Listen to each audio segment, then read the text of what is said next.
ఏలినాటి శని ప్రభావం అంటే ఏంటంటే 7.5 ఏళ్ళు ఉంటుందండి.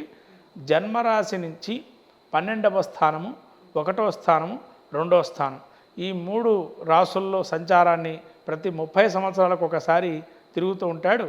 అలా తిరిగినప్పుడు ఈ యొక్క ఏలినాటి శని ప్రభావం అంటారు ఆ రాశికి. ప్రస్తుత కాలం ఏలినాటి శని ప్రభావం ఏ రాశికి ఉందయ్యా అంటే మేషరాశికి ప్రారంభమైంది ఏలినాటి శని ప్రభావం ప్రస్తుతం. అయితే ఇప్పుడు మీరు 7.5 సంవత్సరాల కాలం శని ఏలినాటి శని కాలం అని చెప్పారు. 7.5 సంవత్సరాలు ఉంటుందని. అయితే శని ప్రభావం ఏలినాటి శని ప్రభావం ఎట్లా ఉండే అవకాశం ఉంటుందంటారు మొత్తం మీద ఓవరాల్గా చూస్తే? ఇక్కడ ఇంకోటి అంటే క్షేత్రాలు కొన్ని ఉన్నాయమ్మా. క్షేత్రాలు ఎందుకు చెప్పానంటే ఇక్కడ కారణం కొన్ని నక్షత్రాలకు మంచి చేస్తాడు, కొన్ని నక్షత్రాలు చెడు చేస్తాడు. తర్వాత దశాంతర్దశలు, తర్వాత కొన్ని లగ్నాల్లో పుట్టినటువంటి వారికి శని యోగప్రదంగా ఉండడం, కొన్ని లగ్నాలకి పాపై ఉండటం, కొన్ని లగ్నాలకి నీచ స్థానంలో ఉండటం, దుస్థానాల్లో ఉండటం, శుభదృష్టి లేకపోవటం, నిస్సంతానం కావటం, ఇవన్నీ కూడా జాతక చక్రంలో మనకు చెప్పబడుతుంది. ఇప్పుడు మనం తీసుకున్న పొజిషన్ తీసుకుంటే కనుక మేషరాశికి, మళ్ళీ మీన రాశికి, మళ్ళీ మనకు కుంభరాశికి ఇది ద్వితీయ స్థానం. కుంభరాశికి ద్వితీయమైంది, మీనానికి జన్మస్థానం అయింది, మేషానికి 12వ స్థానం అయింది. మరి ఈ రాశి ఎలా చూసుకుంటామండి మనం అంటే కుంభరాశికి తన సొంత క్షేత్రం కాబట్టి కొంత లాభసాటిగా ఉండే అవకాశం ఉంటుంది. 2లో ఉంటే కనుక ధన నష్టమైనా కూడా మంచి కోసం జరుగుతుంది. అది మీరు గుర్తుపెట్టుకోవాల్సిన విషయం. తర్వాత జన్మంలో శని, జన్మంలో మీనంలో కనుక శని ఉన్నట్లయితే కనుక ముఖ్యంగా తన శరీరాన్ని బాగా విపరీతమైనటువంటి లేజినెస్ నుంచి తీసి ఎనర్జెటిక్గా చేయడానికి అనేక రకాల అనేక రకాలైనటువంటి కర్మని తొలగింపజేయడానికి వాడుతూ ఉంటాడు. ఏమేమి వాడతాడయ్యా దీనిలో అంటే ముఖ్యంగా బాడీ పెయిన్స్ ఓటిస్తారు జన్మంలో ఉన్నప్పుడు. తర్వాత జన్మంలో శని ఉన్నప్పుడు డబ్బుకి కలహీనంగా ఉండటం, డబ్బు చేతికి అందకపోవటం, తర్వాత సొంత వాళ్ళే పరాయి వాడిగా చూడటం, తర్వాత ఎమోషన్స్ ఉండట్టుండి ఎమోషనల్గా బ్లాక్మెయిల్ చేయటం మిమ్మల్ని, తర్వాత మోసగించపడటం, వంచన చేయటం, తర్వాత భయాందోళన, మనసులో చిన్న చీమ చిట్టుక్కుమన్నా భయమే, ఏదో పిన్నుబడ్డా ఏదో మన మీద పడిపోతున్న భయం, ఇవన్నీ కూడా జన్మంలో శని ఉంటే భయపెడుతుంటాడు ఇవన్నీ ఈ రకాలుగా. కాబట్టి ఇక్కడ ఏంటంటే మీనంలోకి గురువు పాలిత క్షేత్రం అది, అంటే గురువు ఆధీనంలో ఉండేటువంటి రాశి అది. కాబట్టి శనికి వ్యతిరేకంగా ఉండే రాశి కాబట్టి, గురుపాలిత రాశి కాబట్టి కొంత ఇబ్బందులు ఎక్కువగా ఉంటాయి. అదే మళ్ళీ వృషభం చూసుకోండి, మళ్ళీ తుల చూసుకోండి, మళ్ళీ మీకు శని యొక్క క్షేత్రాల మకర కుంభాలు చూసుకోండి, అంతగా ఇబ్బంది పెట్టడం. మళ్ళీ మీకు మిథునం చూసుకోండి, సమానంగా ఉంటాడు, మిథున కన్యాదులు. మళ్ళీ వృశ్చికము, మళ్ళీ మేషము, మళ్ళీ ధనస్సు, మీనం, ఈ క్షేత్రాలు ఇబ్బందికరంగా ఉంటాయి. ఇక్కడ ఒక్కొక్క స్థానం గురించి మనం మాట్లాడుకుందాం. మొత్తం 7.5 సంవత్సరాల కాలంలో వ్యయభావంలో అంటే 12వ స్థానంలో తమ రాశి నుంచి 12వ స్థానంలో 2.5 సంవత్సరాలు, రాశిలో 2.5 సంవత్సరాలు, 2వ స్థానంలో 2.5 సంవత్సరాలు, మొత్తం 7.5 సంవత్సరాలు. ఇప్పుడు మేషరాశి వారికి మీనరాశిలో అంటే వాళ్ళకి 12వ స్థానం అవుతుంది, వ్యయభావం అవుతుంది. అక్కడ 12వ స్థానంలో ఎట్లాంటి రిజల్ట్ ఇస్తాడు శని? వాళ్ళు హాస్పిటలైజ్ అవడం కావచ్చు, లేకపోతే విదేశీ వ్యవహారాలకు సంబంధించిన ఇష్యూస్లో కావచ్చు, ఖర్చుల విషయంలో కావచ్చు, ఎట్లాంటి సమస్యలు ఎదుర్కొనే అవకాశం ఉందంటారు? ముఖ్యంగా ఈ 12లో శని ఏంటంటే పాదాల నుంచి మొదలు పెడతాడమ్మా. పాదాల నుంచి మొదలుపెట్టి నెమ్మదిగా పైకి వస్తాడు, తలదాకా వస్తుంది. ఫస్ట్ పాదాల నుంచి మోకాళ్ళ వరకు. అంటే మనం ఒక సామెత గుర్తు రావాలి, చెప్పులు అరిగేదాకా తిరగటం అంటాం కదా. ఒక పని కోసం చెప్పులు అరిగిపోయే పరిస్థితి వస్తుంది, కానీ పని కాదు. అంటే తలంచిన కార్యాలు పనులు కావు, అది ఒకటి.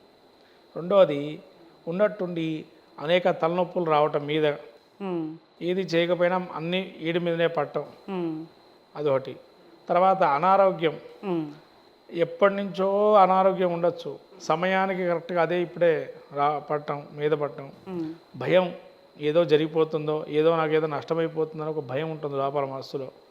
తర్వాత వీళ్ళకి ఈ మోకాళ్ళ నుంచి కాళ్ళకి మధ్యలో వాపులు కానీ, నీరు రావటం కానీ, తర్వాత పట్టేసుకోవటం, నరాలు ఒకసారి వెనకటం, కింద పడటం కానీ, ఇలా అనుకోకుండా కొన్ని సంఘటనలు జరుగుతుంటాయి. 12లో అనుకోని సంఘటనలు ఏంటంటే కింద పడటం కానీ, ధనష్టం కానీ, ఇవన్నీ కూడా జరిగే అవకాశం బిగ్ లాస్ అనేది కూడా సూచిస్తుంది కాబట్టి మనకు అనుకోని నష్టాలు కూడా కలుగజేసే అవకాశం ఉంటుంది. ఇది 12లో ఉంటే కనుక శని ఈ విధంగా ఇస్తాడు మేష రాశి వారికి. ఆ తర్వాత మీనరాశి వారికి ఇప్పుడు రాశిలోనే శని. సో రాశిలో శని ఎట్లాంటి ప్రభావం చూపిస్తుంది? జన్మంలో శని ఏంటంటే ముఖ్యంగా కడుపుబ్బరం. సో వీళ్ళకి సెకండ్ ఫేజ్ ఆల్రెడీ 12లో అయిపోయింది, ఇప్పుడు రాశిలోకి శని సంచారం మొన్న 29 నుంచి మొదలైంది. కడుపుబ్బరం ఉంటుంది. ఇదేంటంటే కడుపుబ్బరం ఉండడం ఏంటంటే శని జన్మంలోకి వస్తాయంటే ఒకడు బాగుపడుతున్నాడు, ఇంకోటి బాగుపడటం వీడికి నచ్చదు కదా. ఒకడు బాగుపడుతూ ఉంటాడు, వీడిని రెచ్చగొడుతుంటాడు వాడికి, వాడిని ఏదో ఒకటి చేయాలని. అంటే వాడిని ఇంకా వాడిని డెమాలిష్ చేయాలి. వాడి కన్స్ట్రక్టివ్ మ్యాటర్లో ఉన్నప్పుడు వాడిని డెమాలిష్ ఏ విధంగా చేయాలనేది ఒక రకమైనటువంటి స్ట్రేంజర్ టైప్లో ఒక ఆలోచనలు మారుతాయి. అంటే అదే కర్మ, వేరే కర్మ ఏం లేదు. వాడి కర్మ వాడే తెచ్చుకుంటాడు కదా, అదే స్ట్రేంజర్ టైపు రావటం. లేదైనా ఈ నడుము నుంచి మనకు భుజాల వరకు కొన్ని నొప్పులు రావటం, అనారోగ్య సూచనలు ఉండటం. తర్వాత జన్మంలో శని ఉంటే ఎటు చూసినా మనకు ఒక దారి కనిపించకపోవటం, ఇంత డిఫికల్టీగా జీవితం ఉంటుందా అని వాడిగా విసుగొచ్చేటువంటి ప్రయత్నం చేయటం, మళ్ళీ ఇంట్లో వాళ్ళు కూడా వాళ్ళని విసిగించటం, శారీరక శ్రమ ఎక్కువగా ఉండటం. పని మాత్రం విపరీతంగా ఉంటుంది, ఇంట్లో కాదు బయట కానీ ఎక్కడ పోనండి పని విపరీతంగా చేయించుకోవటం, వీళ్ళతో శ్రమజీవుల్లాగా ఉండటం. ఇవన్నీ జన్మంలో శని ఉంటే కనుక ఇవన్నీ జరిగే అవకాశం ఉంటుంది ఎక్కువగా. అయితే మీనరాశి వారికి డైరెక్ట్ ఆస్పెక్ట్ 7th హౌస్ మీద ఉండటం అక్కడి నుంచి. సో అది ఎదుటి వారితో ఎట్లాంటి ఇబ్బందులు ఉండే అవకాశం ఉందంటారు ఈ ఏళ్ళనాటి శని కాలంలో? శ్రమ చేయటమే ఇంకా వీళ్ళు జీవితం అంతా, ఆ 2.5 సంవత్సరాలు శ్రమ జీవితమే. ఇంకా వీళ్ళు ఎంత చేసినా ఇంకా మిగిలే ఉంటుంది, ఇంకా చేయాలి ఇంకా చేయాలని చెప్పి అనుకుంటారు. కానీ ఇంకా వీళ్ళకి శ్రమ జీవితమే ఉంటుంది. సంవత్సరం పాటు ఎన్ని చేసినా ఒకటైపోతే ఇంకోటి మొదలవుతుంది, ఇంకోటి అయిపోతే ఇంకోటి మొదలవుతుంది. కష్టం అనేది ఆ విధంగా కష్టాలు ఉంటాయి. అంటే సహజంగా శని కర్మ ప్రదాత, మన కర్మను బట్టి ఫలితాలు ఇస్తాడు. మంచి చెడు అంతా చూసుకొని ఈ 30 సంవత్సరాల్లో జరిగిందంతా ఒక క్యాలిక్యులేషన్ ఉంటుంది, ఆయన పద్ధతి ఆయనకు ఉంటుంది. సో అట్లాంటి క్యాలిక్యులేషన్స్ ఇక్కడ వర్తించినప్పుడు అంటే ఒక మన జీవితంలో ఒక కష్టపెట్టి మనకి జీవితం అంటే ఏంటో నేర్పించి మళ్ళీ మన ఒక దారిలో పెట్టే ఒక మంచి అవకాశము ఈ ఏళ్ళనాటి శని కాలం అని చెప్పి కూడా అంటుంటారు కదా శాస్త్రి గారు, అది ఎంతవరకు నిజం అంటారు? నిజమేనమ్మా. నువ్వు చేస్తున్న కర్మ అనుభవించడానికి మరి ఎలా నీవు నేను చేయలేదని అంటావు, ఒప్పుకుంటావు. కానీ నువ్వు చేశానని చెప్పి ఏదో ఒప్పుకోవు కదా. ఒక తప్పు చేసి ఉంటావు, పూర్వజన్మలో కావచ్చు, ఇప్పుడే కావచ్చు, ఈ జన్మలో కానీ అది ఒప్పుకోవు నువ్వు సహజంగా. అలా ఒప్పుకునే పరిస్థితి తేవాలి అంటే శని దాన్ని ఏం చేస్తాడు, ఒప్పించే ప్రయత్నం చేస్తాడు. అదే పోలీసులు 3rd డిగ్రీ అని అంటారు కదా, ఆ 3rd డిగ్రీ మన మీద పెడదు. ఆ యొక్క ఏళ్ళనాటి శని ప్రభావం జన్మంలో ఉండే శని చేసే పని అది. అంటే ఏంటంటే నువ్వు చేసిన కర్మ నువ్వు అనుభవించడానికి ఎన్ని రకాలుగా నేను ఇబ్బంది పెట్టాలి, అన్ని రకాలుగా ఇబ్బంది పెడతాడు. సో మళ్ళీ జీవితం అంటే ఏంటో తెలియజెప్పే ప్రయత్నం. అంతే అంతే. అంటే ఇంకోటి ఎనర్జెటిక్గా చేస్తాడు కూడా. అంటే నువ్వు ఇంకా కోల్పోయింది చాలా ఉందిరా, నువ్వు ఇంకా పైకి రావాలి కూడా చెప్తాడు ఆయన అందులో కూడా. ఇప్పుడు ఒక మనిషి అష్టదరిద్రం అనుభవిస్తుంటేనే కదా సంపాదించాలి అనేది తెలిసి వచ్చేది. సో ఆ స్థాయికి తీసుకెళ్ళి మళ్ళీ పైకి నిలబెట్టే ప్రయత్నం. ఏంటంటే ఎంత కష్టం ఉన్నా కూడా నిలబెట్టే ప్రయత్నం చేయటమే ఆయన. కర్మ నుంచి నేను నిలబెట్టేసేసి ఈ జీవితాన్ని ఎలా గట్టెక్కగలుగుతామని చూపిస్తాడు ఆయన. మనం ఏమనుకుంటామంటే ఆ ఏలినాటి శని ప్రభావం వచ్చేటప్పటికి అంటే నువ్వు చేసిన కర్మను అనుభవిస్తున్నావు తప్ప వేరేదేం లేదు ఇక్కడ. కాబట్టి ఏదో ఆయన వచ్చేసి మన మీద చేసేస్తున్నాడు, మనం ఏదో చేసేస్తున్నామని దాని నుంచి తప్పుకునే ప్రయత్నంగా మనం చేస్తున్నాం. నువ్వు ఇప్పుడు తప్పించుకోవచ్చు, తర్వాత తప్పించుకోలేవుగా ఇంకో దగ్గర. సో మళ్ళీ 0 నుంచి లైఫ్ మొదలవుతుంది. అయితే అప్పుడు ఏం చేయాలి అని అంటే కొన్ని గ్రహాలకి చెప్పారు, కొన్ని ఏమో దాన మార్గంగా చేయండి, కొన్ని గ్రహాలకి ధ్యాన మార్గంలో చేయండి, కొన్ని గ్రహాలకేమో హోమ రూపంలో చేయండి, కొన్ని గ్రహాలకి అలా విభజన చేశారు. ఈయనకేం చేశారు అంటే దానంతో పెట్టమన్నారు, అంటే నువ్వుల దానం చేయమన్నారు, ధ్యానం చేయమన్నారు. ముఖ్యంగా ధ్యాన మార్గం కానీ ఈయనకి చాలా మంచి తాపస గుణం గలవాడు కాబట్టి ధ్యానం నిరంతరము శని ధ్యానం చేస్తూ ఉంటే నిరంతరం ఏదో ధ్యానం చేస్తే కర్మ తగ్గుతూ ఉంటుంది. సో రాశిలో శని ఓవరాల్గా అన్నిటి మీద ప్రభావం చూపించే అవకాశం ఉందంటారు మీనరాశి వారికి. మీనరాశి అనే కాదు, ఎవరికి రాశిలో శని ఉన్నా కూడా, ఎవరికైనా కూడా గోచారీత్యా జన్మస్థానంలో శని సంచారం చేస్తున్న ప్రతి ఒక్కరికి ఒక్క తులారాశి తప్ప. ఇప్పుడు మీనరాశి తర్వాత కుంభరాశి వారికి 2వ స్థానంలో కుటుంబ వాక్ స్థానంలో శని ప్రభావం, అంటే చివరి ఫేజ్లో ఉన్నారు వాళ్ళు. ఈ 2.5 సంవత్సరాలు కుటుంబ స్థానంలో శని యొక్క ప్రభావం ఎట్లా ఉంటుంది? ఏలినాటి శని కాలంలో వీళ్ళు ఎట్లాంటి కష్టాలు అనుభవించే అవకాశం ఉందంటారు? మొత్తం మీద ఓవరాల్గా కుటుంబ పరిస్థితి ఎట్లా ఉంటుంది శాస్త్రి గారు? మనకి ద్వితీయ స్థానం అంటే ధనస్థానం, కుటుంబ స్థానము, వాక్ స్థానము. అంటే నోరు బారేసుకోవటం, ధన నష్టం ఏదైనా జరగటం, లేదా ధనం ఆదాయం రావటం, కొన్ని మార్గం ఎంచుకోవటం. తర్వాత ముఖ్యంగా తలనొప్పులు విపరీతంగా ఉంటాయి. అప్పు చేసి ఉండొచ్చు, ఏలినాటి శని ప్రారంభంలో అప్పు తీర్చుకునే ప్రయత్నం చేయడానికి తలనొప్పులు విపరీతంగా రావటం. అలానే ద్వితీయ స్థానంలో ఇంట్లో కొంతవరకు వీళ్ళని కలహించటం, ఏది మొదలుపెట్టినా కూడా మీరు ఇంతే అని చెప్పి ఇంట్లో వాళ్ళు అనటం, అంటే డిస్కస్ మూమెంట్ అని ఉంటుంది. ఆ మూమెంట్కి బాగా లోన్ అవుతారు. ఎమోషనల్గా ఎక్కువగా ఏదన్నా చేద్దాం అనుకున్నా కూడా వీళ్ళకి ఇంట్లో వాళ్ళు లేకపోవటం వల్ల, ఏదన్నా ఇంట్లో గృహప్రవేశం కానీ గృహారంభాలు చేద్దామన్నా కూడా ఇంట్లో వాళ్ళు సహకరిస్తే ముందరకెళ్ళేది, వాళ్ళు సహకరించకపోవటం, అలా కొన్ని స్థానాలకు యోగదాయకంగా ఉంటుంది. ఇదే శని మళ్ళీ మిథునంలోకి వెళ్ళండి, ఇదే శని మళ్ళీ ధనస్సులోకి వెళ్ళండి, ఇదే శని మళ్ళీ కన్యరాశి వారికి ద్వితీయ స్థానం తులలో కానీ యోగప్రదంగా ఉంటుంది. మళ్ళీ మకర రాశి వారికి కూడా ద్వితీయ స్థానంలో శని యోగప్రదంగా ఉంటుంది. అంటే ఒక మార్గాన్ని చూపిస్తాడు. చివరిలో ఈ మార్గాన్ని ఎంచుకోండి, ఈ మార్గానికి వెళ్ళండి అని చెప్పి చెప్తారు. అది మనకు ద్వితీయ స్థానంలో శని సంచారం చేసేటప్పుడు. సో మొత్తం మీద కుంభరాశి వారికి మొత్తం కుటుంబ విలువలు ఏంటో తెలియచెప్పే ప్రయత్నం ఇక్కడ జరిగే అవకాశం ఉందంటారు. అట్లే వాక్ సంపాదన కూడా, వాక్కుని కూడా కొంత వాళ్ళు ఎలా మాట్లాడాలో ట్యాక్లింగ్ పవర్లో నేర్చుకుంటారు శని యొక్క యోగం వల్ల. అయితే ఏలినాటి శని అనగానే అందరిలో ఒక భయం ఉంటుంది కాబట్టి ఈ ఏలినాటి శని ప్రభావం నుంచి ఎంతో కొంత పడే కష్టాల నుంచి తట్టుకోవడానికి ఎటువంటి ఆరాధన చేస్తే బాగుంటుందంటారు? అలాగే శని జపానికి సంబంధించి ఏం చేయాలి? ఇప్పుడు నీలాంజన సమాభాసం ఇలా చదువుకుంటే సరిపోతుందా, లేకపోతే జపాలు చేయించుకోవాలంటారా పరిస్థితి తీవ్రతను బట్టి? అంటే దీనికి ఏంటంటే సివియర్గా ఉన్నప్పుడైతే చేయించుకోవటం మంచిదమ్మా శని జపము. సివియర్గా లేకపోతే అవసరం లేదు. బాగా మనకు దశాంతర్దశలు కానీ, జాతక చక్రంలో శని యోగప్రదంగా ఉన్నాడా, లేదా శని పాలిత క్షేత్రాల్లో ఉన్నాడా, లేదా గురుక్షేత్ర ఫలితాల్లో ఉన్నాడా, అట్లా ఉంటే ఏ స్థానాలు అవుతున్న లగ్నం నుంచి అవన్నీ కూడా చూసుకోవాలి. జాతక చక్రం చూసుకోవాలి. పరిశీలన చేయండి, మనం జపం చేసుకోండి డైరెక్ట్గా చెప్పడానికి కూడా లేదు, హోమం చేసుకోండి అని కూడా. ఎందుకంటే జాతక చక్రంలో కనుక శని యోగప్రదంగా ఉంటే ఇది పెద్దగా ఏమి చేయడు, పెద్దగా ఇబ్బంది పెట్టడు. ఒకవేళ యోగప్రదంగా లేడు, అవయోగంగా ఉన్నాడంటే దీన్ని కూడా వాళ్ళు బేస్ చేసుకొని ఆయన ఇబ్బందులు, రకరకాల ఇబ్బందులు అనేవి ఇచ్చడానికి అవకాశం ఉంటుంది.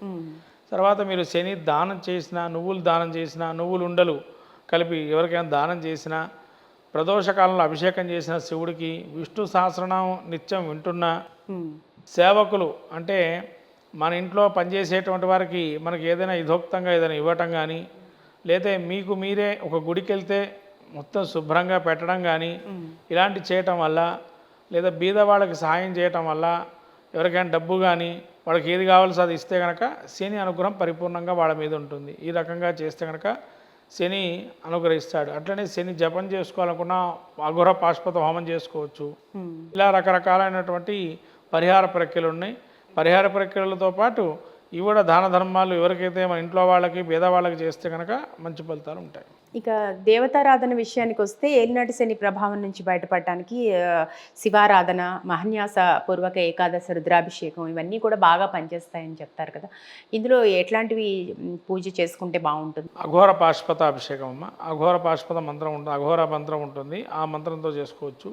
శ్లోకం చేసుకునే వాళ్ళు పిప్పళదేవ మహాముని స్తోత్రం ఉంటుంది. దానిలో కోణస్థో పింగళో పిప్రో కృష్ణో రౌద్రాంతకో యమః సౌరి మంద గమన పిప్పలాదేవ సంస్థుత అని ఈ శ్లోకాన్ని పఠిస్తే కనుక, పిప్పల మహాముని ఒకటే చెప్పాడు, ఈ స్తోత్రాన్ని ఎవరైతే శ్లోకాన్ని పఠిస్తారో శని దోషాలు వాళ్ళకి తొలగిపోతాయని చెప్పి, శని కూడా అనుగ్రహం కలుగుతుంది. ఇంట్లో అంత అర్థం ఉందా అంటే, కోణస్థో పింగళో బబ్రో అంటే, కోణస్థం అంటే మనకు 1, 5, 9 కోణస్థానాలు చెప్పబడింది జాతక చక్రంలో. పింగళో బబ్రు, పింగళ అంటే బంగారం, బంగారం వర్ణం గలవాడా అంటే, బంగారు వర్ణం అంటే మేఘవర్ణంలో బంగారం ఎర్ర గలుస్తున్నా కదా, అలా ఎర్రటి కళ్ళు ఉన్నటువంటి వారు. పింగళో బబ్రు, బబ్రు అంటే మళ్ళీ మనకు నలుపు రంగు దగ్గరగా ఉండేటువంటి వర్ణం, అంటే చాక్లెట్ వర్ణం అనుకోండి. పింగళో బబ్రు కృష్ణో రౌద్రాంతకోయమ, కృష్ణుడే వర్ణం నలుపు రంగు దగ్గరగా ఉంటాడు, నీలి వర్ణంలో ఉంటాడు, అంటే నీలి వర్ణంలో ఉన్నటువంటి వాడు. రౌద్రాంతకో యమః, రౌద్రం అంటే కళ్ళు, పరాక్రమం అంటే వాడి యొక్క కర్మం తీయడానికి యాక్టివేషన్గా ఇప్పుడు రెడీగా ఉంటాడు. రౌద్రాంతకో యమః, అంటే అంతకుడు, అంటే ప్రాణం తీసే శక్తి నీకే ఉంది, ప్రాణం ఇచ్చే శక్తి నీదే. కాబట్టి ధర్మకారకుడు కర్మకారకుడు కాబట్టి ఇక్కడ మళ్ళీ వాళ్ళు ఏం చెప్పారు, మళ్ళీ శౌరి మందగమన. శౌరి అంటే శౌర్యం గలవాడు, పరాక్రమం గలవాడు, ఇన్ఫ్లుయెన్స్, రాజకీయాల్లో ఇన్ఫ్లుయెన్స్ బాగా పెరగాలి అంటే, రాజకీయంగా పెరగాలంటే శని అనుగ్రహం ఉండాలి. అప్పుడు రాజకీయాల్లో పైకి వస్తాడు. శని బుధుల అనుగ్రహం ఉంటే రాజకీయాల్లో పైకి వస్తాడు. అలా శని యొక్క అనుగ్రహం ఉంటే మందగమన, నిదానంగా ఆచితూచు అడుగు వేస్తూ మమ్మల్ని అనుగ్రహించండి స్వామి అని చెప్పి పిప్పల మహాముని చెప్పాడు ఈ శ్లోకాన్ని. ఈ శ్లోకాన్ని ఎవరైతే పఠిస్తారో శని, ఏలినాటి శని దోషం, కంటక శని దోషం, అర్ధాష్టమి శని దోషం, సప్తమ గ్రహ దోషం, అష్టమ స్థాన దోషం, ఈ స్థానాల్లో ఉండే దోషాలు కూడా పోతాయి. అర్ధాష్టమము, సప్తమము, అష్టమము, ఏలినాటి శని ఇవన్నీ కూడా తొలగింపబడతాయి. ఇప్పుడు ఏలినాటి శనిలో ఇంకొక అపోహనో లేకపోతే నిజమో చెప్పండి శాస్త్రి గారు. ఒక 2.5 సంవత్సరాల్లో ఏదన్నా సమస్య వస్తే అది 2.5 సంవత్సరాలు ఉంటుంది, లేదా ఒక అదృష్టం ఉంటే, ఎందుకంటే స్థిర ఫలితాలు ఇచ్చే లక్షణం శనిది కాబట్టి ఏదైనా మంచి జరిగినా లేకపోతే అదృష్టం కలిసి వచ్చినా అది 2.5 సంవత్సరాలు కంటిన్యూ అవుతుంది అంటారు. నిజమేనా? ఈ కన్సిస్టెన్సీ ఇట్లాగే ఉండే అవకాశం ఉందంటారా? అవునమ్మా. ఇందులో ఏంటంటే మనకు ఎగ్జాంపుల్, ప్రస్తుతం శని పూర్వాభాద్ర నక్షత్రం 4వ పాదంలో ఉన్నాడు. ఈ పూర్వాభాద్ర నక్షత్రంలో 4వ పాదంలో ఉంటే ఏలినాటి శని ప్రభావం మనకు 30 degrees ముందటి నుంచి స్టార్ట్ అయ్యి దాదాపు మనకు 90 degrees వరకు శని యొక్క సంచారం జరుగుతున్నది. ఏలినాటి శని ప్రభావం అంటాం. ఎందుకంటే ఒక్కొక్క రాశికి 30 degrees ఇస్తాం. ఈ 30 degreesలో ఉండే సమయంలో ఈ 90 degreesలో ఉండేవి కొన్ని గ్రహాలు మిత్రత్వాల్లో ఉంటాయి ఈయనకి. ఇప్పుడు ఉత్తరాభాద్ర, పుష్యమి, అనురాధ ఇవి శని నక్షత్రాలు. ఈ నక్షత్రాల్లో ఉంటే కనుక వాళ్ళని కొద్దిగా ఇబ్బంది పెట్టాడు. మళ్ళీ గురు నక్షత్రంలో ఇబ్బంది పెడతాడు, బుధుడు నక్షత్రంలో ఇబ్బంది పెడతాడు. మళ్ళీ ఇట్లానే నెక్స్ట్ నక్షత్రాలు మనకి ఏలినాటి శని ప్రభావంలో కానీ మళ్ళీ మిగతా నక్షత్రాలు వస్తాయి. దానిలో అశ్విని నక్షత్రం ఉంది, కొద్దిగా పర్వాలేదు. భరణి నక్షత్రం వస్తుంది, ఎంత మిత్రుడైనా భరణి నక్షత్రం ఇబ్బంది కలుగజేస్తాడు. మళ్ళీ సూర్యుడి నక్షత్రం కృత్తిక వస్తుంది, దానిలో ఇబ్బంది కలుగజేస్తాడు. అంటే కొన్ని భాగాలు ఉన్నాయి, ఆ భాగాల్లో ఉచ్చనీచలు ఉంటాయి. ఆ భాగాలు దగ్గరగా డిగ్రీలు ఉన్నప్పుడు వాళ్ళు మంచి ఫలితాలు కావాలంటే మంచి ఫలితాలు ఇస్తాడు, ఆయన చెడు ఫలితాలు అంటే చెడు ఫలితాలు ఇస్తాడు ఆ భాగాల్లో ఉన్నంతకాలం. కాబట్టి నిజమే మీరు అన్నట్టు 2.5 సంవత్సరాలు, 3.5 సంవత్సరాలు, 4.5 సంవత్సరాలు ఆ యొక్క గ్రహస్థాన నక్షత్రాన్ని బట్టి ఆ డిగ్రీలు మారుతున్న కొద్దీ ఈ యొక్క వేరేటువంటి పై డిగ్రీలు ఉన్నటువంటి వాళ్ళకంతా మంచి ఫలితాలు వస్తుంటాయి. మొత్తం మీద ఏలినాటి శని గురించి పూర్తిగా భయపడాల్సిన అవసరం లేదంటారు. అది మనం ఏంటో, మన పరిస్థితులు ఏంటో తెలుసుకొని, మన కష్ట నష్టాలు తెలుసుకొని కొద్దిగా కష్టపడి ముందుకెళ్తే ఏలినాటి శని ప్రభావం బాగానే ఉంటుంది, మంచి ఫలితాలే ఇస్తుందని. కొన్ని ఇప్పుడైతే ఈ క్షేత్రాలు మంచివి కావు శనికి, ఎందుకంటే నీచ స్థానంలోకి వెళ్తున్నాడు ఇప్పుడు శని. అంటే నీచ ఏదంటే మేషరాశి నీచ శనికి, ఉచ్చ స్థానం తుల. కాబట్టి నీచ రాశిలోకి ప్రవేశిస్తున్నాడు కాబట్టి కొంత అసమాన ఫలితాలు ఎక్కువ ఉంటాయి. ఎందుకంటే ఈ మీనము, మేషం పెద్దగా శనికి యోగ స్థానాలు అయితే కావు, కాబట్టి కొన్ని మంచి ఫలితాలు ఇవ్వడు అని చెప్పవచ్చు.